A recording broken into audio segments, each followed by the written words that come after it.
Bienvenidos al podcast de Guerra en Madrid.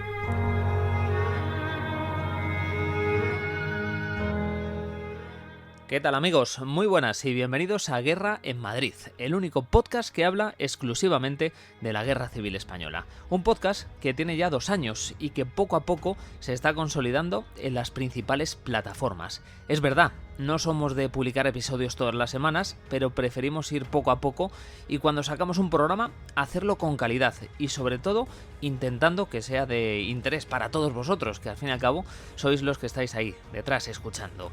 Lo primero de todo, me presento, yo soy Alberto Laguna y también os saludo desde nuestra página web www.guerraenmadrid.net, que es el lugar donde subimos todas las investigaciones relacionadas con la guerra. También subimos, como no podía ser de otra manera, este podcast que estáis escuchando. Os invito a que nos sigáis en redes sociales, somos @guerraenmadrid en Facebook, en Twitter y también en Instagram. Y ponemos a disposición de todos vosotros nuestra cuenta de correo electrónico, guerraenmadrid@gmail.com, para que nos enviéis sugerencias, dudas o lo que estiméis oportuno. Solo una cosa, os pido que comentéis este episodio, ya sea en las plataformas de podcast, en iVoox o Spotify, o bien en nuestra página web, porque para nosotros todos los comentarios que podáis publicar nos ayudan un montón a seguir creciendo y son realmente importantes para nosotros. Dicho esto, como suelo decir en casi todos los episodios, nos ponemos el mono de trabajo y viajamos al pasado.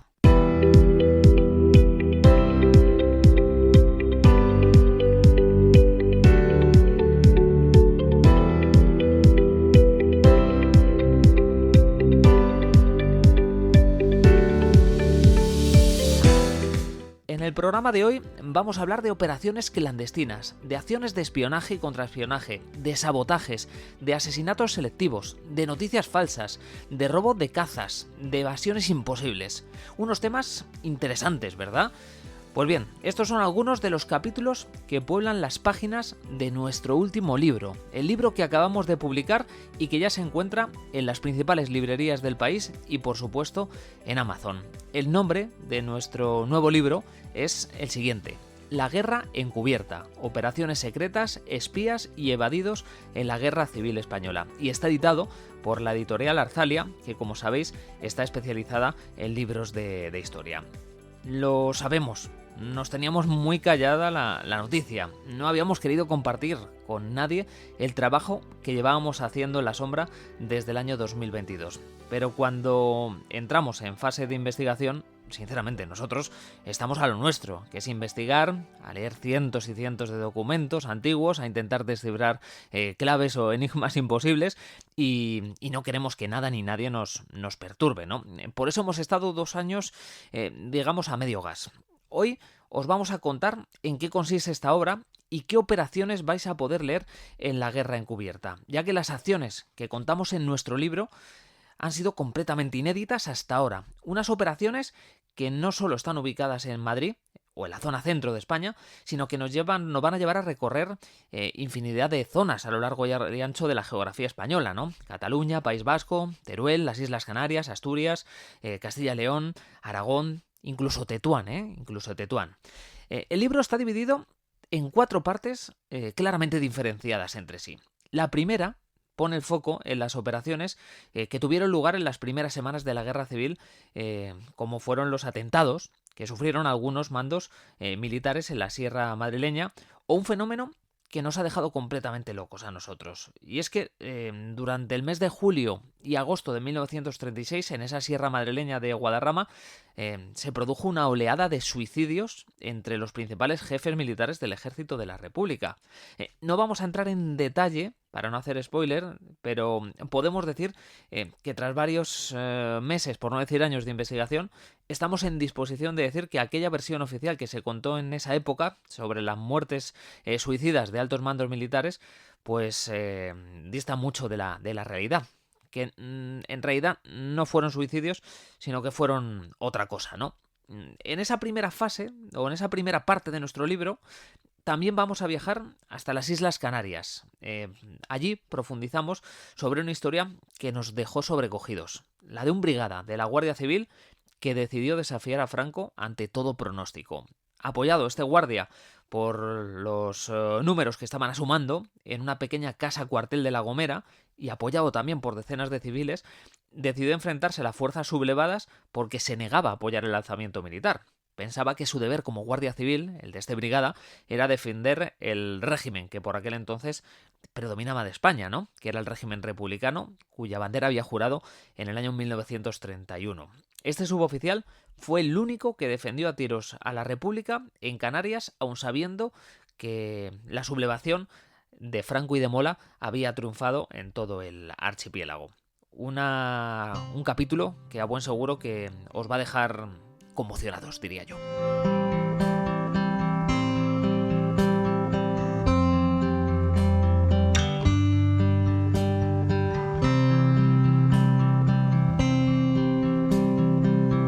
La segunda parte de nuestro libro, de La Guerra Encubierta, se centra en una serie de evasiones que podrían ser dignas de una película o de una serie de televisión. Lo digo con la mano en el corazón, creo que no es una exageración. Son evasiones brutales, imposibles diría yo, protagonizadas por personajes de otra época, como la realizada por un alférez de navío al servicio de la República, que estando al mando de un submarino decidió sabotearlo y entregarlo a la Armada franquista en las costas de Asturias. Él, aunque había sido movilizado por el gobierno del Frente Popular, realmente se sentía identificado con el alzamiento, con las ideas de Franco. Por lo tanto, nosotros lo que hemos hecho en este libro ha sido reconstruir minuto a minuto el sabotaje que llevó a cabo este oficial de la Armada Republicana para pasar todo un submarino al enemigo, Una historia apasionante y de la que prácticamente no se conoce absolutamente nada. No se conoce casi nada del personaje. Bueno, pues hemos conseguido desempolvar esta historia de los archivos gracias al trabajo enorme que hacen los archiveros de la Armada. En Ferrol, en Madrid, en Ciudad Real. Ha sido impresionante leer cientos y cientos de páginas de lo que ocurrió con este submarino y con este alférez de navío. También, en esta parte dedicada a las evasiones, contamos la historia de un piloto militar vasco que estaba destinado en Tetuán cuando estalló la Guerra Civil y que de buenas a primeras decidió robar un caza sublevado, sí, un caza sublevado, y llevarlo hasta territorio republicano. Lo hizo además jugándose el tipo porque el aparato casi no tenía combustible. Ese intento de evasión fue fructífero, aunque la historia de este aviador vasco luego tiene su miga, ¿no? Unos enfrentamientos brutales en la zona de Madrid y también en Toledo, con un triste final. O el intento de huida de un grupo de soldados republicanos que tras la caída del Frente Norte intentaron llegar a pie a Portugal, adentrándose peligrosamente en la retaguardia nacional, especialmente en León y Zamora. Ese es otro capítulo que le dedicamos a una huida, diría yo, imposible. La gran mayoría de personajes que aparecen en este libro son hombres y mujeres totalmente desconocidos. Sin embargo, hay algunas figuras que a buen seguro que os suenan. Es el caso de Manuel Gutiérrez Mellado. Ya saben ustedes, o ya sabéis vosotros, vamos a tutearnos, que fue vicepresidente del gobierno en la época de Adolfo Suárez. Bueno, pues cuando estalla la Guerra Civil Española, él se posiciona del lado de los nacionales. A él le dedicamos todo un capítulo en nuestro libro. Es cierto que se han escrito algunos libros que hablan de la figura del Guti, como le llamaban, pero ninguno de ellos ha profundizado sobre su actuación en la guerra, y si lo han hecho ha sido de una manera un tanto superficial, creo yo, Podemos decir que nosotros desvelamos datos de su actuación que nadie había desvelado hasta ahora. Ni siquiera lo había desvelado él, como en su época como militar donde concedió cientos de entrevistas. Es cierto que Guti se jugó el tipo como miembro de los servicios de información de Franco, eso es indudable, pero sus avatares en la zona republicana tienen algunas sombras que conviene recordar. En nuestro libro ponemos encima de la mesa las luces, por supuesto, pero también sus sombras y sus contradicciones. Y por supuesto, damos a conocer la identidad de sus colaboradores más cercanos que, sin embargo, no se pusieron tantas medallas como él sí que se puso.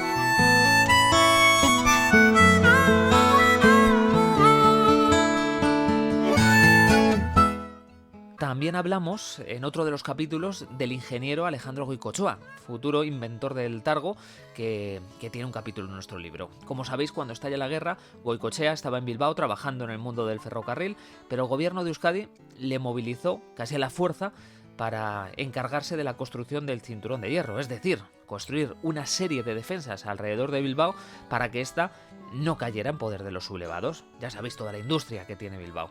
Bueno, pues la opinión pública sabe a la perfección que Goicoechea se pasó a zona nacional con los planos del cinturón de hierro en el año 1937, pero nosotros profundizamos en el tema y nosotros contamos cómo realizó esa evasión, el lugar exacto por donde la llevó a cabo y los documentos íntegros que entregó a los nacionales. En realidad lo que hemos hecho ha sido reconstruir su historia desde antes del alzamiento, donde se aprecia que realmente él no tenía una mala relación con el nacionalismo vasco, tampoco tenía una mala relación con el nacionalismo catalán. Lo que sentía Goicoechea era una repulsión brutal hacia los comunistas que, por cierto, pretendían liquidarle físicamente en aquellos primeros meses de la Guerra Civil. Un capítulo interesantísimo, está mal que lo diga, pero es la realidad, que va a aportar información inédita de este ingeniero vizcaíno que nunca hasta ahora había visto la luz.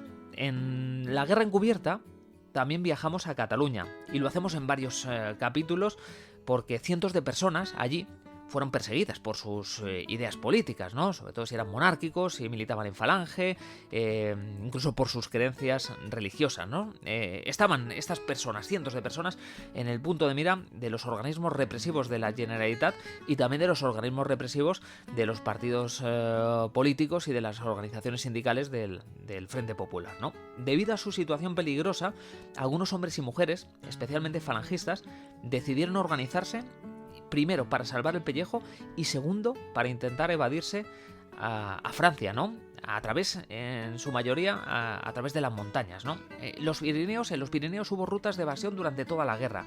Lo que pasa es que al principio de la contienda, aquellos itinerarios o aquellas rutas de evasión las solían realizar grupos de contrabandistas que se movían como nadie en el monte desde hacía años, ¿no? Y que cobraban, por cierto, una pasta por evacuar a esos falangistas o a esos monárquicos al país vecino.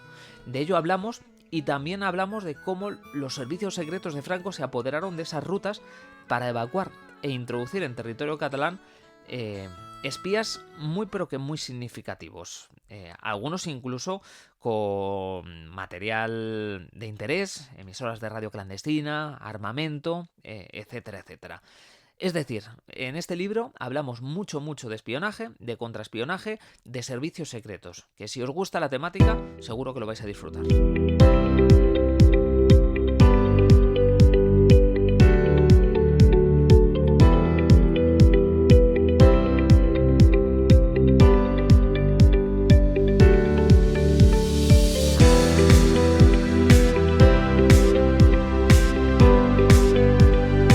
Hacemos un paréntesis en el recorrido por los capítulos de este libro, de la Guerra Encubierta, para deciros que nuestra obra no hubiera visto la luz sin la otra persona que me acompaña en la autoría, ¿no? Es una gran periodista, especializada en el ámbito cultural y corporativo, que por desgracia no puede acompañarnos porque se encuentra fuera de España ahora mismo por circunstancias personales.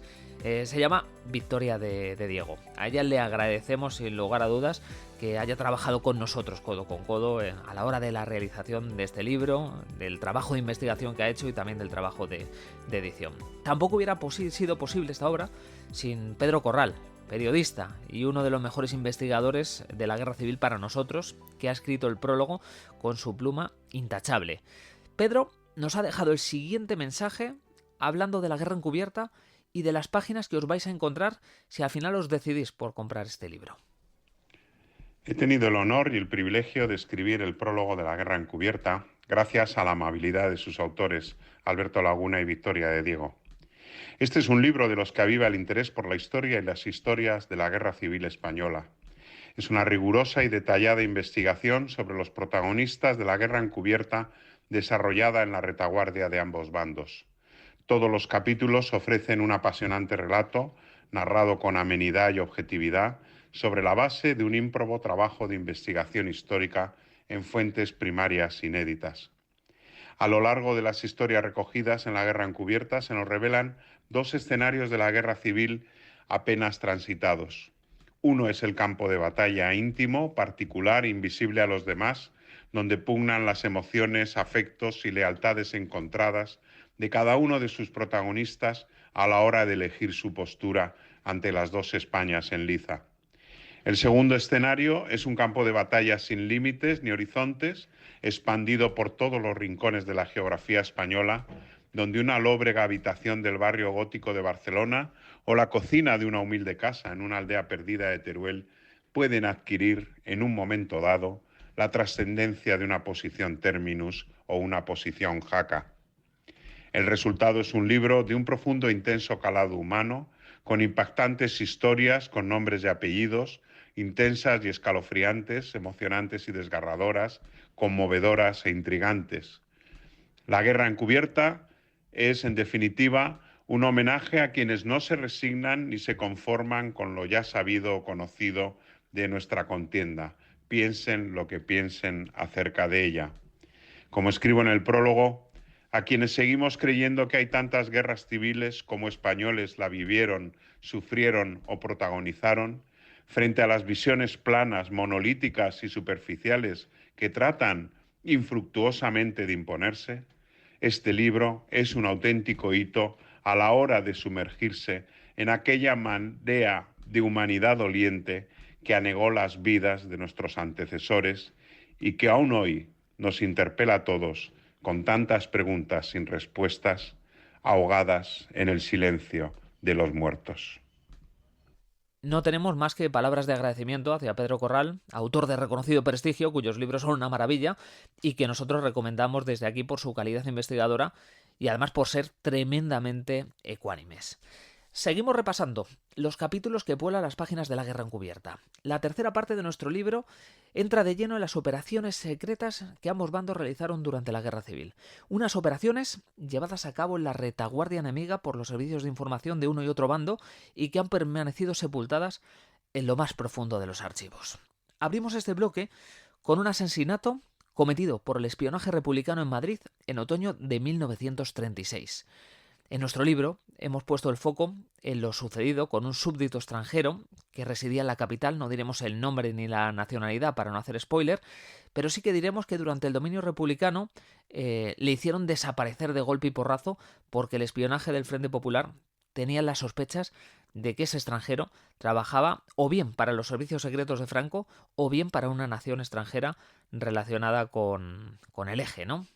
Pues bien, este hombre, que era empresario de reconocido prestigio y que quizás fuera homosexual, a pesar de estar casado con una mujer, fue asesinado con varios tiros en la cabeza en la zona norte de Madrid, donde solía reunirse con soldados de las brigadas internacionales.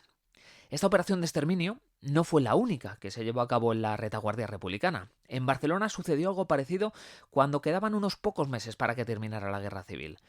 En la Guerra Encubierta relatamos cómo el todopoderoso SIM, el Servicio de Información Militar de la República, cómo hizo desaparecer a toda la cúpula de la Falange catalana que permanecía detenida en un buque prisión en el puerto de Barcelona. No hace falta decir que fue una ejecución extrajudicial y que los cadáveres fueron malenterrados en una playa próxima a la ciudad condal a propósito. Es decir, para que fueran encontrados. Una matanza que tiene un sinfín de incógnitas que tratamos de resolver en nuestro libro, poniendo el foco en los posibles culpables que, por cierto, nunca pagaron por este asesinato masivo, ¿eh? Estamos hablando de casi 20 personas. La hazaña de este crimen fue tan potente que hasta la Generalitat catalana, con Lluís Companys a la cabeza, puso el grito en el cielo y pidió explicaciones a Juan Negrín por estas muertes que para él eran completamente absurdas.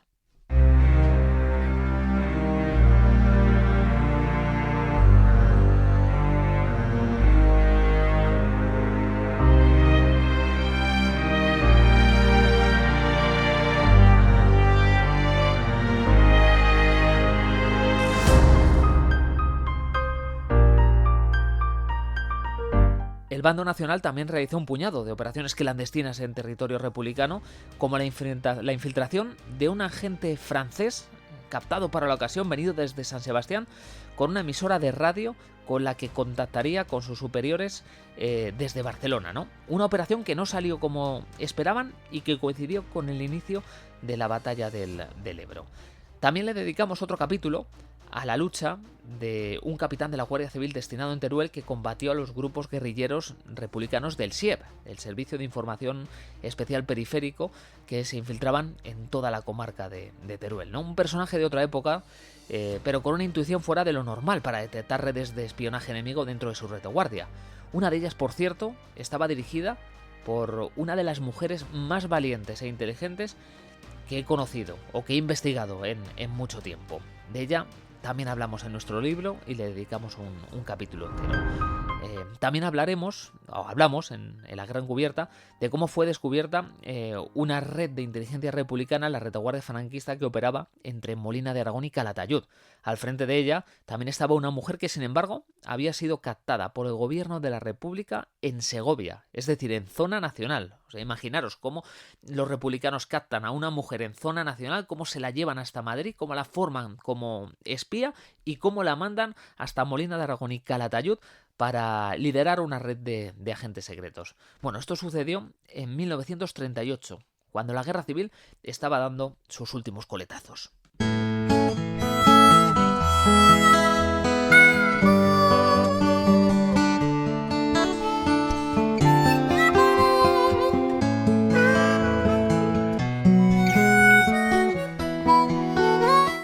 La última parte de nuestro libro se centra en los meses finales de la guerra, cuando sucedieron cosas surrealistas que hoy siguen sin tener ninguna explicación, ¿no?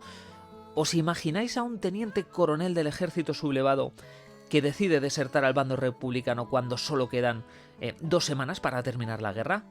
Pues eso mismo sucedió con un militar que estaba dirigiendo nada más y nada menos que las operaciones del ejército franquista en la casa de campo. Un tipo que se daba la bebida, que tenía desequilibrios mentales y que pese a todo mandaba a más de 2.000 hombres, insisto, en los diferentes sectores de la casa de campo. Podemos deciros que hemos estudiado cientos de hojas de los sumarios de este personaje que se pasa a los republicanos cuando la guerra está muriendo y que también nos ha obligado a estudiar decenas de exámenes psiquiátricos que le hicieron en la posguerra. Hemos sacado conclusiones muy interesantes y además, gracias a sus descendientes, hemos podido descubrir el lugar exacto donde se encuentra enterrado este polémico militar. De verdad que, hablando pronto y mal, vais a flipar con este capítulo porque suena raro que un alto mando del Ejército Nacional se pase a los republicanos cuando la guerra está vista para siempre.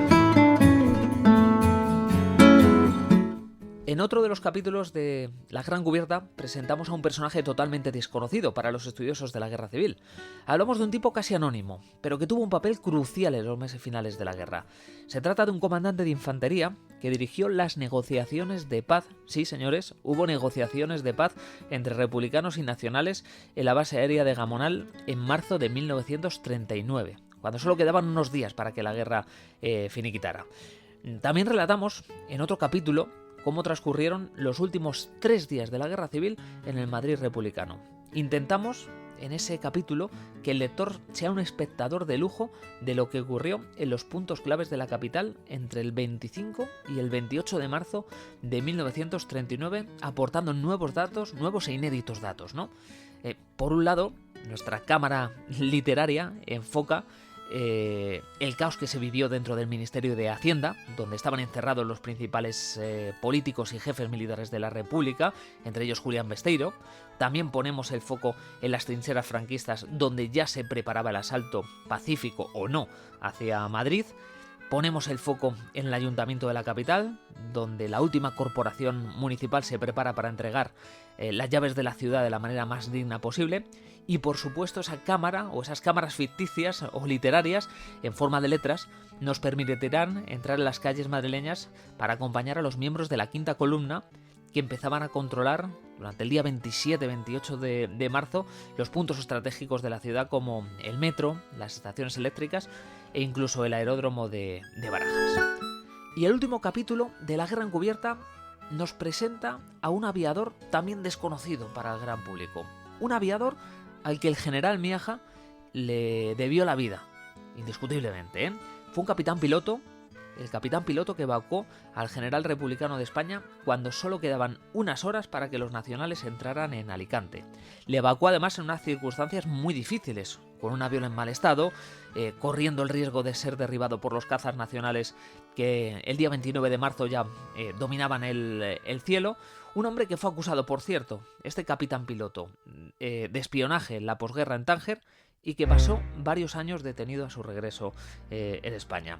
He tenido el lujo de conocer a su hija, que nos ha aportado, además de la información que hemos hallado en los archivos, nos ha aportado muchísima información valiosa.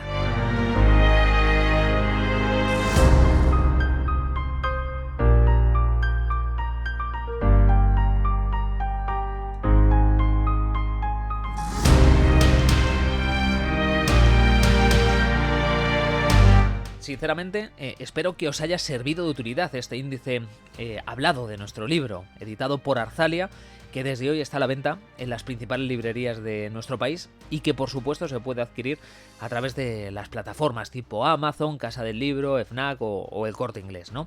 No sé si os interesa cómo se gesta un libro en lo estrictamente editorial, pero aprovechando que el Pisuerga pasa por Valladolid, pues yo os lo voy a contar, ¿no? O mejor dicho, el que os lo va a contar va a ser Ricardo Artola, el alma mater de Arzalia Ediciones, con el que hemos trabajado codo con codo durante estos 2 años para poder presentaros este libro y que, por cierto, estará en la caseta de Arzalia en la Feria del Libro de Madrid. Con él nos sentamos hace más de 2 años y le presentamos el proyecto de La Guerra Encubierta. Él, como editor experimentado, lo tuvo claro casi desde el principio. Habla Ricardo Artola. Desde el primer momento me resultó muy atractiva la propuesta editorial de La Guerra Encubierta, que incluso me gustaba y no hice ninguna propuesta de cambio. El título y subtítulo me parecían atractivos y a la vez muy explicativos. Y creo que además el hecho de que unos autores que habían publicado en una editorial como La Esfera de los Libros estuvieran interesados en Arzalia Ediciones me resultaba halagador. Ya sabéis que cada año se escriben decenas de libros de la Guerra Civil, algunos son novelas y otros son ensayos de lo más diversos, ¿no? A Ricardo Artola le hemos preguntado ¿qué tiene La Guerra Encubierta que no tienen otros libros de la Guerra Civil? Esta es su respuesta. Creo que La Guerra Encubierta es diferente a lo que yo conozco que se ha publicado sobre la Guerra Civil, porque elige episodios desconocidos de personajes, historias que nunca se habían desvelado y lo desarrolla de una manera muy amena.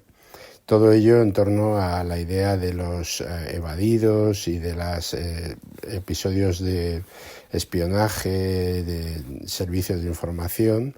Además, cubre todos los periodos de la guerra y también muchos de los territorios de España, desde la frontera con Francia a las Islas Canarias.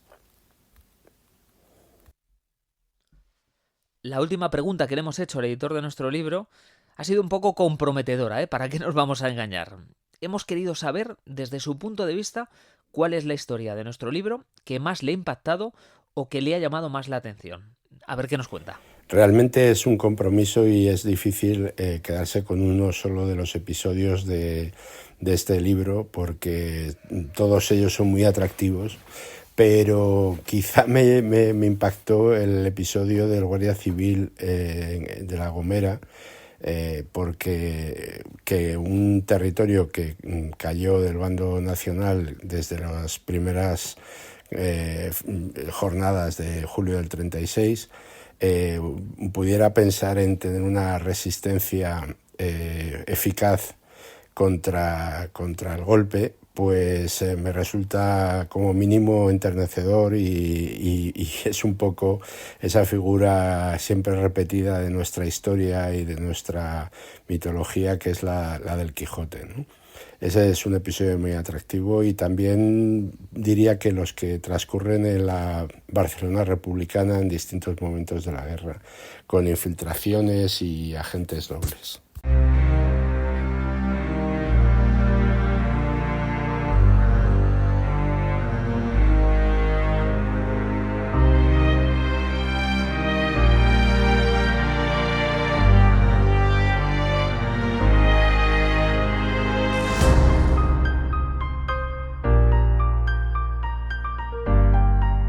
Y con esto, amigos, terminamos un episodio más del podcast de Guerra en Madrid. Como siempre, ha sido un auténtico lujo estar aquí, al otro lado del micrófono. Os mando un abrazo muy fuerte y os emplazo al próximo programa. Nos escuchamos, nos leemos en guerraenmadrid.net y cuidaros mucho, ir disfrutando del verano. Hasta luego.